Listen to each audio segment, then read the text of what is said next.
Hello and welcome to Comic Solving Problems. I'm Stephen Allen. And I'm Eric McElroy. Hello. Hello. Welcome along. This is your twice a week comedy show where we look at the problems in the news and any problems that you send to us as well, and we gosh darn try and solve them. If you are, in fact, we'll just swap this over. We're at the start of the show, so do the world a favour and share the links. Send people to the YouTube. Let's get a nice group of people watching these solutions that they can then apply and make the world a better place. During the show, if you'd like to contribute, you can send messages. You can message on the YouTube. You can message wherever you're watching it as well. Also, hello to people who've already bought tickets to this. Hello to you. And later on, we'll be talking about how, if you're enjoying it, you could chuck some money in our little pot to keep this project up and running. But get sharing, get messaging, get some problems in our directions, and we'll do our best to solve it. I think we've covered all the things right out of the trap in less than a minute. Look at that. I have to say, that's very tidy, Steve. Yeah. You've really just wrapped it up, packaged it up nicely, and said, this is what the shit is. Yeah. You can tell someone's been back doing radio this week. Hell yeah. Look at that. Get it done in 30 seconds, hook through the ads, and press play. Going to put some Phil Collins on now? Is that what you're going to do? Why not? I know the music that's on that station. Let me tell you. They like Billy Joel. So do I. Yep. Really bringing in that young audience. That's what I'm doing these days. Anyway, right. It's my turn to start off with the problem, Steve. And I know this is a problem you are really familiar with, and it is a problem of fraud. How dare you? Something you know quite a bit about. It's actually it actually connects with a problem that we talked about on Thursday. So basically, it is a problem what to do with fraud, specifically what to do with voter fraud, especially if you've just been voted out as president of the United States. And of course, we can see here Donald Trump's coping really well with how things are going.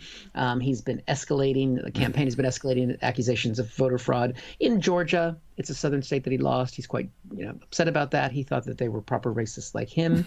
And he's like, I had that in the bag. Civil War. Don't tear down the statues. Come on, guys. Let's do this. Yeah, turns out those aren't the masks they like to wear anymore. It's new masks. Take off the hood, put on the mask. He's been upset about it. And before we go any further, actually, because we talked about all the emails I've been getting from the Trump campaign, literally, as we were just about to go on air, I got another one from Trump. He really does like me. And it says here they've got 234 pages of sworn affidavits about electoral irregularities in just one county in Michigan. I mean, the problem is, well, here's some of the things. He's got eyewitnesses saying a bunch of ballots where 60% of them had the same signature. Eyewitnesses saw a batch of ballots.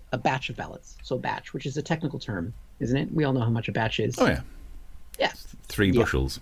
3 bushels a batch that were scanned in 5 times, 35 ballots not counted, a poll worker marking no ballot on a cancel, a couple. There's a list of things here. But even if they have 234 affidavits of fraud, let's say that each of those people saw about 10 votes fraudulent. That's like 2,340 votes. See, I can do maths when I want to, Steve.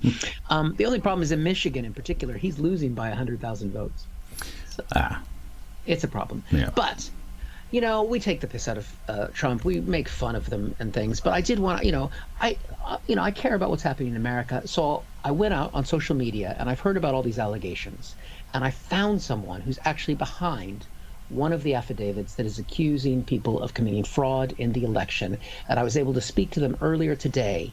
And here is my conversation. Joining me now is Gary, who says that he's witnessed voter tampering firsthand. Gary, thank you so much for coming forward and sharing your story.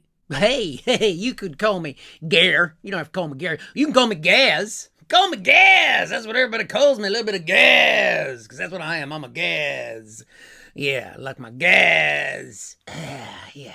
I mean, I do drive an electric car, though. Okay, so you said Trump won the election because you saw some significant voter fraud? Oh, yeah. Like in Florida in 2000, back then. Yeah, that was the Bush. Yeah, we don't really like Bush anymore. No, don't go for Bush no more. Don't really get any anymore. Just me. Me and the stag. Well, Florida was just one state with only 500 ballots separating the candidates. Now we're talking about 5 or 6 battleground states and literally thousands upon thousands of ballots. Those are just numbers. All right, so just tell me what you've seen. My friend Suze, yeah, she was down at Betsy's salon, and there was her third cousin. She was getting her hair done, and she hadn't seen her for a few years because they had a little bit of a falling out about something. I don't know, but I heard there was a boy involved. But she was told that she saw somebody tweet, I think it was the president, and he said that the election was fake. Well, that's not any information at all. That's just what the president tweets. I thought you had seen some actual ballot tampering. Oh, that? Well, yeah. You see, my sister's brother, he was going to vote for Sleepy Joe. And I thought, I'm not having that in my family, not in Gaz's family. No. So I snuck in and I took his ballot. I still got it. So it's too late now. I'm gonna burn it later. Why would you do that? You took his ballot? Well, yeah. There's no way I'm having somebody related to my sister vote for Sleepy Joe and that Commie Law Harris. You see what I did there? I turned her name into Commie Law, right? Commie Law. So what I did there is I willfully mispronounced her name to show intentional disrespect. Taking a ballot is a federal offense. You've broken the law, Gary. Wait, what? No. Well, yeah, so what if I did? It doesn't matter, because you got me in one of those shadow things. You don't know who I am. You didn't ask for that. We can totally see you right now. Well, I think that any voter interference in an election is terrible. And I would, if anybody was gonna do it, it would probably be the demo rats. Gary, I think you're gonna have to get yourself a lawyer. I'm sorry to say that. Okay. Good to talk to you. Bye. Take care of yourself.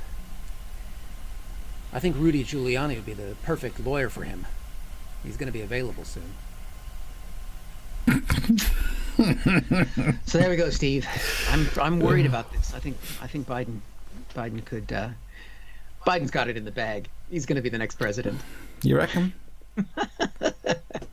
That's the most credible person they've been able to find. You never know, though, because didn't Trump win Alaska earlier today? He did, and you know what's funny? He accepted the results of that even before they've been validated. Wow. And he allowed the media to call the race. But if he continues like this, if you extrapolate that forwards, he could eventually win if you remove the limitation of the number of states that there are. If he could add like another 10 states before they're done. Just saying. Yep. I think Russia would come in on his side. Indeed. Just saying. So there we go. That's my special report and green screen technology there. Good acting. Yeah. Let's have a look. Some of the messages we've already got on this. I'll bring this up. It says, Chris Curling says, American-based method. Yeah. You see, it's about the beard. So when the beard, if anybody wants to know when Gary or Billy Bob are coming back, when the beard starts to get full, he's coming. The special effects. Britt says, evening all. Mark says, y'all doing method. Thank you. Nice stuff. Dang rootin' tootin' method. I like that as well. Yep. Tooting Ballum Mitchum method. Yep, making it London based. Cockney writing slang. Tooting Ballum. There we go. Wow. So you think there's not going to be any evidence of any voter fraud at all? No. Not. I mean, there are. Of course, there's going to be mistakes. There's going to be people who've moved, who voted in the wrong place, that kind of thing. I mean, I voted like 8 times in different states, but I mean, that's not enough to change the election result. That's the thing. And it's too much of a margin in too many places. So even though they may go through and do a recount in Georgia, which they're doing by hand, and other places, it's just not enough to change the needle. And it's all over, but for the dismantling of the American democracy. You see, I find this fascinating because for me it is the greatest American mystery at the moment. This is, trying to find the evidence. I love all this. It becomes cinematic. It becomes almost film noir. Because I've always been a fan of the kind of Philip Marlowe style ways of investigation. In fact, so much so, earlier on I was on one of the places where you get audiobooks It's called Audible. There it is. I was on Audible, and I managed to download an audiobook. And any Trump fans watching this, and I know we get loads of them, will love this. You should go and get this audiobook. It is absolutely fascinating about what's going on. It was a cold October night. I was making my way to the bottom of another bourbon. That's when a dame walked in. She said she had a case. I said it looked more like she had an overpacked trunk. She didn't get my butt joke. She wanted me to find something that no one else could. I said sure, shaped like a little man in a boat, but she wanted evidence. Evidence of voter fraud. Sure, I could gumshoe my way around all the polling stations, see what people have been doing, but counting votes, it's kind of what elections are all about. It's like being shocked that people are drinking in a Weatherspoons. If you weren't doing that, then why would you waste the night there? I told her the case wasn't for me, but she made me an offer I couldn't refuse, seeing as I've been on furlough and still had bills. Okay, I said, supposing I find evidence that the votes are dirtier than Bear Grylls' underpants, what then? She said I should take the evidence and burn it, never let it see the light of day. She didn't want it stopping what she had planned this year, big plans, to make herself rich and the happiest she'd been in ages. That was the last time I saw Melania Trump and the case of the missing voter fraud.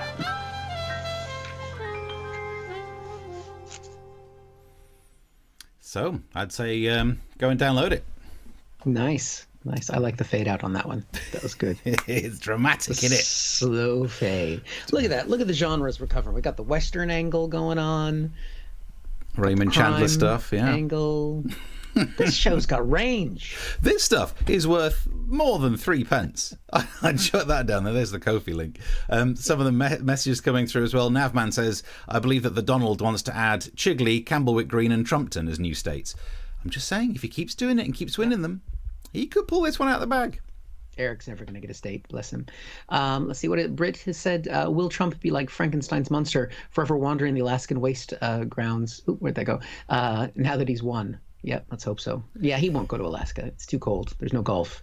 And yeah, he's going to want to be in a place where people are wearing bikinis, just not him. Mark says, is that a voting card in your pocket or are you just pleased to see me? Yeah, she.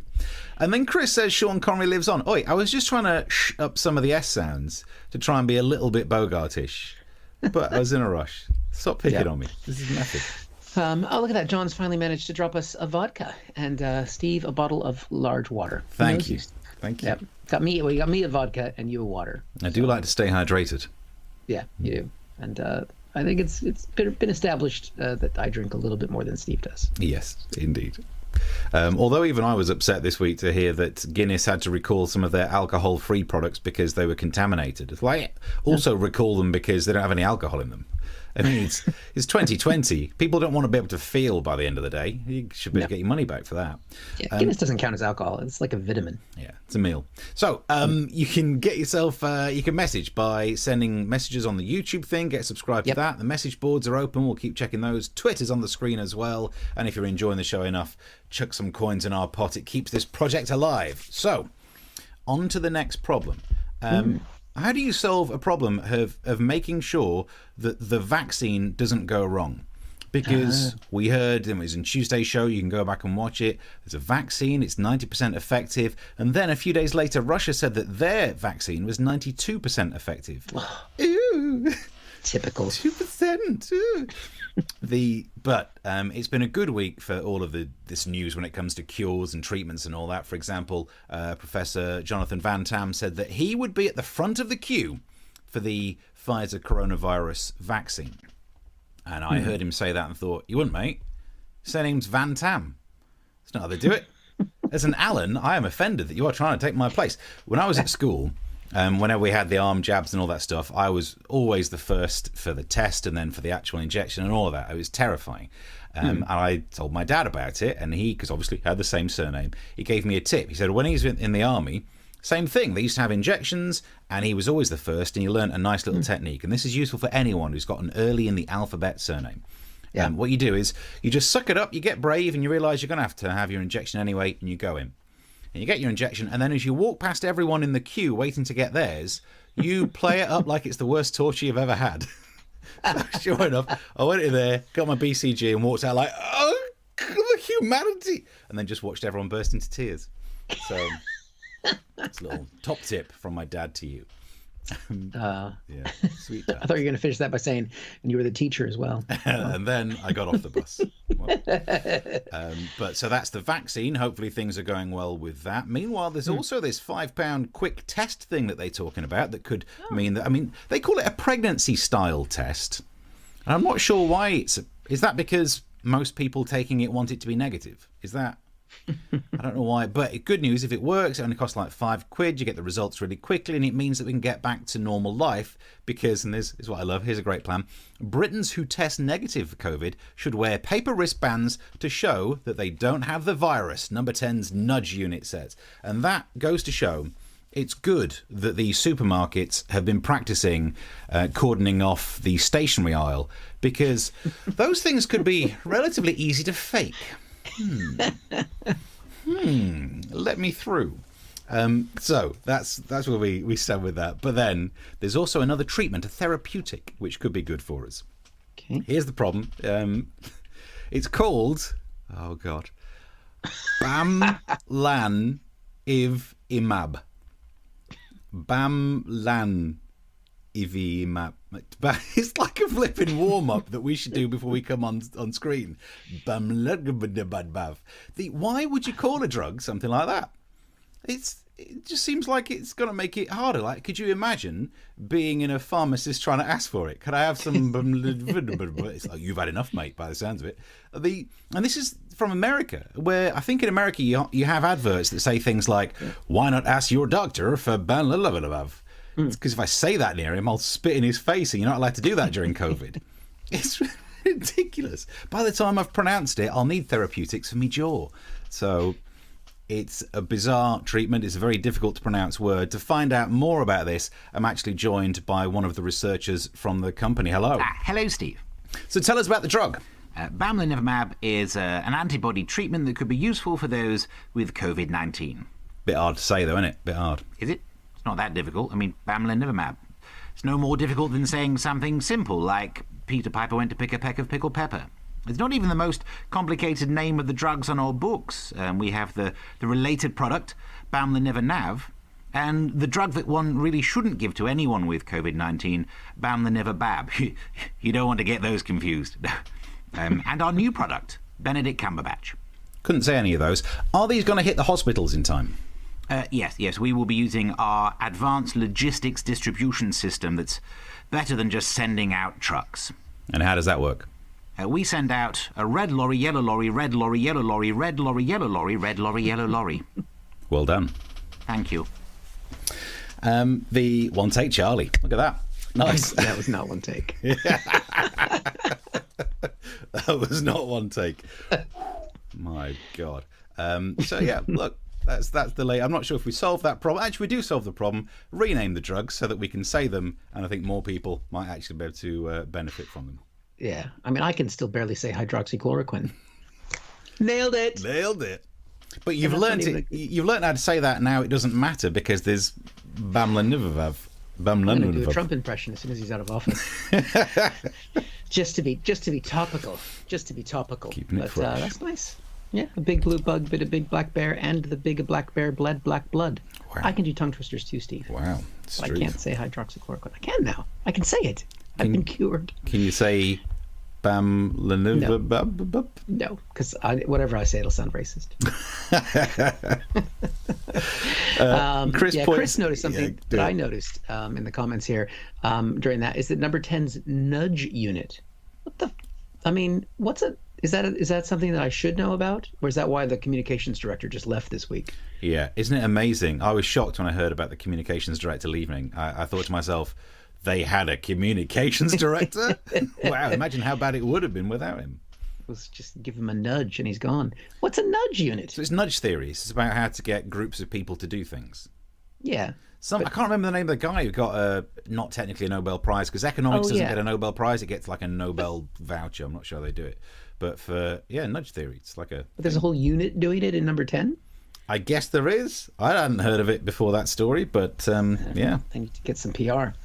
Mark says it sums up their policies. Nudge, nudge, wink, wink. Say no more. Say no more. Because our policy's rubbish. Say no more. Right? Not as good a wink to a blind horse. Nice. Very nice. Yeah, that was some good linguistical skills there, Steve. Thank you. Good. I mean, what a stupid day for me to try and record something like that. I was busy all day and then had to practice it in the car on the way back. And I thought it was a bit touch and go whether we could get that done. But you did. Look at that. oh, That's the kind of show that's worth paying for. Lynn says Gary was last seen working at the Four Seasons Landscaping. That's so good. Bless them. They're selling merchandise, by the way. Four Seasons Landscaping. Yeah, I mean, brilliant. I love the fact they're actually helping the economy. It's the best thing Trump's done for the economy. Well, that's what his future is going to be. That's why he's been taking down Fox News and stuff. It's going to be going into landscaping and television. I'm Donald Trump. Would you like your lawn to look like this?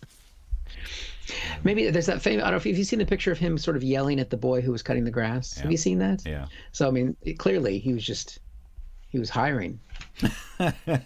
You're raking it all wrong. Yeah. There we go. Yes. Right, are we caught up on comments? Yeah. From the ones I can see, I think we're good. Make sure to subscribe to the YouTube channel if you haven't already. That's where we're kind of, that's the best place to comment as well. That's where everybody is. Right. All right, Steve. I have a feeling this is going to be one that does not endear me to the British audience. And it's something that if you're watching from any other country, you're going to be like, what the fuck is he talking about? And this is the problem. It is a uniquely British thing, I think. And it is the problem of the Christmas advert season. I'm not talking about the Christmas season. I'm talking about the Christmas advert season, because I saw this headline today. John Lewis Christmas advert. When's it released? What's it going to be the song this year? And now I want to know. All I want to know is who gives a shit? It's a fucking commercial. It's the worst thing about Christmas is the commercialization of Christmas. And you guys go batshit crazy about this every year. And I've just never had a platform to address it on where, you know, I had somewhat control without getting cut off, because you can't go on TV or radio and complain about this. What is the big, it's a fucking commercial. And you guys lose your shit every year. It's being dropped tonight at midnight. And I saw somebody tweet earlier that they've been booked to go on Sky and talk about it. I only get booked to go on Sky once every 4 years when there's a presidential election. And whoever the fuck this is gets to go on and talk about a commercial? Yep. It's brilliant. I've not written any jokes about this. I'm just furious. How is this a thing Don't that you we enjoy talk watching about? the adverts? No, it's a commercial. That's the thing. That's the reason why, you know, some people we know download things illegally so they don't have to watch the adverts, and that you have things that you pay, like Netflix and other things. I mean, I know there's adverts in Netflix movies, but they're hidden away. It's like, me likey drinking Coca-Cola. That's fine. But they're always I don't care. they're almost cinematic, some of these John Lewis ones. It's a commercial, and we can't even go to John Lewis anymore. That's the best point. They're advertising a shop that is effectively shut to us, yeah. I don't know. But I'm going to start ranting about Pantos now. I don't understand those either. Their first question was, what will the song be? I can tell you already what that's going to be. It will be some probably Scandinavian, really young, thin singer doing an 80s classic, but that's been transposed into a minor key. That's all it ever is. Just to make it sound miserable. Let's just have piano and some young singer you've never heard of doing a miserable version of I should be so lucky, lucky. You know, they'll pick any cheesy pop song and turn it into that. And then it's basically Love Actually, but in a minute and a half. Yeah. But then there was the one with the kid with the box, the gift, and it was do you remember that, where it looked as though the kid was obsessed about what gift he was going to get, and actually, look, kid had got a gift for his parents. And then someone online had re-edited it to make it look like it was the end of the film Seven, and it was a head in that box. That was great. See, that I can appreciate. That's a good idea. But I mean, the fact that you're remembering Christmas is based on a fucking commercial is just insane. There was the other one where there was the old man on the moon. Did you remember the John Lewis advert? Old man lives on the moon on his own. Some little young kid thinks, oh, that's not fine. So she sends up a telescope, which feels like greater torture, so that he can sit there and watch other people having social interaction. I mean, they should have made that one this year, because that's how we're all feeling. Just have someone looking out of a window with a telescope. Was the follow-up commercial of that him standing there naked with the telescope looking into people? Never mind. It's lonely up there on the moon. God damn it! You can only do so much with cheese. There's some water up there, though. We found that out this year. Mark says, read Christmas ads. The best ever was the 2014 John Lewis sweary penguin version. You see, they make funny versions of these. So you're not looking forward to that, Eric? I think the only one was it the one were they the trampoline one with the dog on the trampoline? Yeah. All right, that was amusing. What about Sainsbury's advert from a couple of years ago, which was James Corden singing "The greatest gift I can give this year is me"? And this one, I was doing some stuff for BBC Radio Kent. I re-recorded the song to be "The greatest gift is money," and I redid the entire song, just being like, "Stop buying me absolute crap." We should play it on the show. Actually, let's do that when we get nearer Christmas. We'll do a Christmas advert special to look back on all the great Christmas adverts from all time. Yep. I'm Casey Kasem. I mean nothing to you guys. No, it does. Casey Kasem, the voice of Shaggy. Yeah, Hey, Scoob. Well, I think it was Casey. It might be a different Casey. No, he would do like old top guy. 40. Yeah. Yeah. Over here we had a TV show called America's Top 10, and hey, I'm Casey Kasem. Here's Americans Top 10. Hey, Scoob. See, that's the kind of thing you need to remember, not the Sainsbury's commercials. We're not going to see eye to eye on this. It's just a problem. I don't have an answer to it. I couldn't write jokes, but I got too angry, and so no. I'm all for it. Shouldn't be talking about Christmas until Thanksgiving anyway. So what's sorry? What? Yeah, exactly. It's talking about Christmas until a fan. You have to have Thanksgiving, and then the Christmas season begins. So you don't do anything Christmassy until Thanksgiving happens. Is that one word? I can't. Is it Thanksgiving? It's not ringing any bells. It's where we give thanks for getting rid of our colonial. It's not actually where we give thanks for. It's where. How can you give thanks? You've not received your adverts yet. It's where we give thanks for taking over the indigenous population of a nation. But anyway, it's a great holiday. Some of the messages coming through then. Let's get these up here. Is the new med sold by Wow Ho Black Betty, Whoa Ho Black Betty, Bamalam, etc.? I'm not going to say the name of that product again because it took me half an hour just to do the pre-recorded version. All right, there we go. What else have we got? Britt says, how can you not like Kevin the Carrot hanging out with Spike the Hedgehog? He's a little prick. Bum bum. Was that another commercial? Yeah, Lidl's. I think it's Lidl or Aldi. Oof, that's when advertising doesn't work, isn't it? But there's a character called Little Kevin the Carrot. I don't get it. Don't you have any culture in this country? No, we've not been around as long as America with our pamphlet of history. We've got culture. Yeah. Anyway, right. I think that's there we go. Right, we're up to date. Keep the messages coming through, and if you could chuck some money in the pot, it would be very much appreciated. Keeps us afloat, and obviously Christmas. We have to pay for props, so it's not cheap. This another problem. How do we fix the economy in this entire mess of COVID nonsense? Some good news. Results out at the moment saying that the UK economy has grown by 15%. Some people are saying that's thanks to Eat Out to Help Out. By the way, recent research said that Eat Out to Help Out caused a 17% increase in infections. So is that worth it? 15% GDP increase, 17% increase in infections. It depends who you ask. If you ask a business owner, they will probably say something different to if you ask someone who's now dead. So it's difficult to work out which way we're going. But when it comes to the economy, you've got to get businesses back. You've got to start doing the things that were shut down. And good news, because there seems to be a resurgence of cruises. Royal Caribbean came up with this idea of mock cruises, and they wanted volunteers, apparently, to try and go and see if people would be interested in going back on cruises.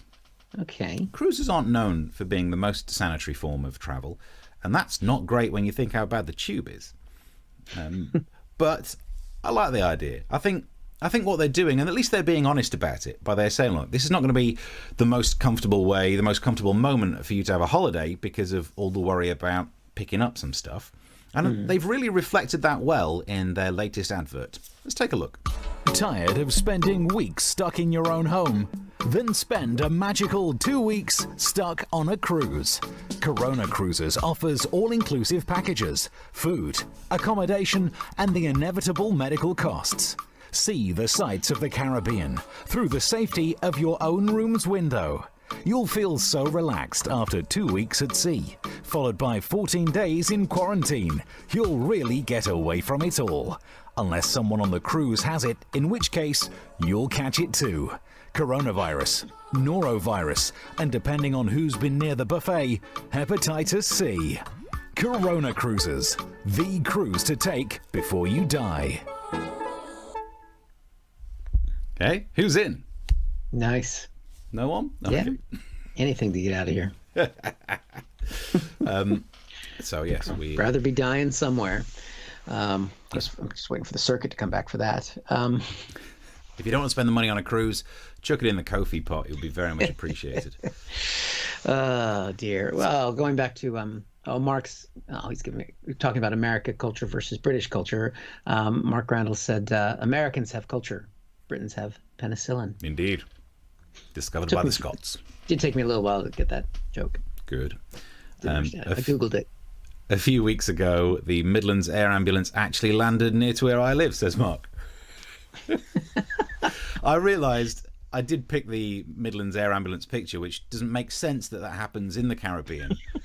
But again, this is a comedy show. It's not... The picture of the Caribbean was the Caribbean. I got that right. I'm glad that our audience is the kind of audience that can identify that kind of thing. Yeah. That level of detail. That's what we want. Yeah. We don't want people watching this going, I didn't even notice that air ambulance was from the wrong place. Yeah. I mean, one of my favourite messages we ever had on this show is when I did the sketch about Pret, and the only complaint was that in my pretending to make a Pret sandwich, I'd buttered both slices of bread, and actually they only butter one in Pret. Like, wow. Okay. Bastard. I do apologise. Take your money back. We lost a few viewers that day. Vera on Twitch says funny. We'll take that. Thank you, Vera. Yeah, thank you very much. Yeah, that's what we want.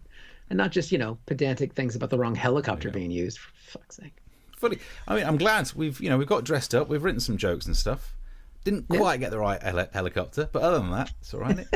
It was a busy day. And you were practicing saying the flam bing bong bang. I had to say all that. And there is a chance that some of those cruise liners don't actually go to the Caribbean, but again. Yeah. What do you want? I think there's some lovely cruises in the Midlands. Yeah, you could go up and down the Thames. Mark says, apparently the Americans have something called Black Friday, celebrating a mass power failure or something like that. Yeah, we don't like to talk about that after this summer. Yeah. Because, I mean, that was one of those things that we really imported. We started to do that about 3 years ago, and it died off quickly over here. And it can't happen this year, can it? Black Friday sales for the shops that will be closed. Well, I think it's all Amazon Day now, isn't it? It's all about buying things online. Ah, good, because I really worry that Jeff Bezos doesn't quite have enough money yet. Yeah, exactly. And you know what he doesn't spend his money on? Fucking Christmas commercial. Oh, Mark Randall says, yes, having an air ambulance for the part of the UK that is literally the furthest from the coast worked. That air ambulance will cover Ashby-de-la-Zouch, which is the furthest place from the coast in the UK. Floating over there. There we go. See, it's meta satire, Mark. That's what he was doing there. Vera says, I can see. Good job. By the way, hi from the Czech Republic. Hello, Vera. Oh, well, Vera. We got dressed up for you then. We'll work. If you send us some problems from the Czech Republic, we will integrate them into next Tuesday's show, because we're here every Tuesday and Thursday. Yeah. Are you setting the bar that we should try and do topical comedy about the latest news in the Czech Republic? Whatever grows our audience. If we become famous in Czech, I'll do it. Okay, you can write those jokes. I'll stick to the silly ones about air ambulances. This guy wants to do more research than I do. It's truth. Yep. Right, are we up to date with all the other message boards? Let's have a look. Lynn Brown says Super Bowl commercials get the same kind of hype and pre-show where they're gonna go ad nauseum. Eric, actually, while you're dissing Britain and its Christmas obsession with our adverts, Super Bowl adverts. Those are important and an integral part of the rich. I mean, when Columbus discovered America, the first thing he did was cut an ad for it. And that was part of the Super Bowl between the Chickapow tribe and I don't know where I'm going with struggling this. to make up words, aren't they? The chicken pox and something. Let's talk about the Czech Republic. They're on lockdown there as well. So there we go. Yeah. Vera says, sounds good. We have lockdown here now, so lots of free time. How many lockdowns are you in? Because in the UK, we're in our second one. And I don't want to predict what the future's like for you. But the second one is nowhere near as good as the first one, like most sequels. Yeah. Well, partly because the kids are still at school and they're all getting sick now. Yeah. So the way it's going to go is Lockdown 1 was pretty harsh. Lockdown 2, the sequel, is Lockdown 2, Lockdownia. Lockdown 3, Revenge of the Sourdough. And then Lockdown 4 that will happen next year is I Still Know What You Did Last Summer, because this summer no one did anything thanks to Lockdown 1. That's how that works. Yep. Bodes well. Let's see what John said. Disney has advertised its new Christmas advert. They've got an advert now. Yeah. Oh, the Czech Republic's on their second one. So it's not it's not as much fun, is it? The first one's got all that novelty, but it's not as much fun as the second one. Good times. Yeah. You should have been watching this show during Lockdown 1 when we had piss poor webcams and absolutely no idea what we were doing. You missed a treat. Yeah, it's not really changed much. Yeah. But you can go back. They're all on YouTube, which is a good way to say you can watch back the shows on YouTube if you'd be so inclined. All the shows are there, and if you enjoy what you're watching, you can tell people about it. Watch back past episodes. You can watch the 4.5 hours we did on U.S. election night. Wow. I'm sure that's got a lot of playback. But that's all there. And we do little clips and things on our Twitters and all that kind of stuff. So please tell people about the show. Yeah, and if you've enjoyed this evening's entertainment anywhere near enough, then just chuck some money in our Ko-fi. Would be very much appreciated. It keeps this show on. It pays for these ties that we have to go out and buy. Got the ties. And we do a podcast of the show, or when I say we, I mean Steve does a podcast of the show as well. So if you're so podcast inclined, you can share it on podcasts and things. And you can. I've got a new podcast as well, so I'm going to quickly plug that. I haven't even talked to Steve about this yet, called American Exchange, where yesterday I talked to Anthony Scaramucci. Well, look in the comments section. Mark has something to say on that. There we go. Mark listened to it, and he thought it was an interesting look at American psyche. So there we go. Thank you very much, Mark. So and Chris, check that out. Chris has a comment as well, just saying Lockdown 5 will be Trump still claiming victory. That'll be so much fun. Yes, but the lockdown in that case will be him in federal prison. That's why I don't know why he's worried about it. At the moment, his lifestyle's being bankrolled by the taxpayers. It still will be. It still will be. Yeah. Definitely will be. There we go. But we got one more comment. What did Britt say here? Lockdown 1, staying at home and clapping for the NHS. Lockdown 2, sudden inability to count to 6. Do you know what, Britt? I take your point there about people can't count how many people are in 6, but also today I was in a shop. It was essential. I was in a shop and I had one of those, you know when people stand too close behind you? I don't like it anyway, but I'm thinking like, it's 2 meters, pal. Come on. And he got too close. Now, I'm an easygoing kind of guy. I'm willing to let someone stand 1 meter away from me because we're both wearing masks. I'm not going to be a dick about it. But this guy was right up on my back. And so I moved forward to give myself the space.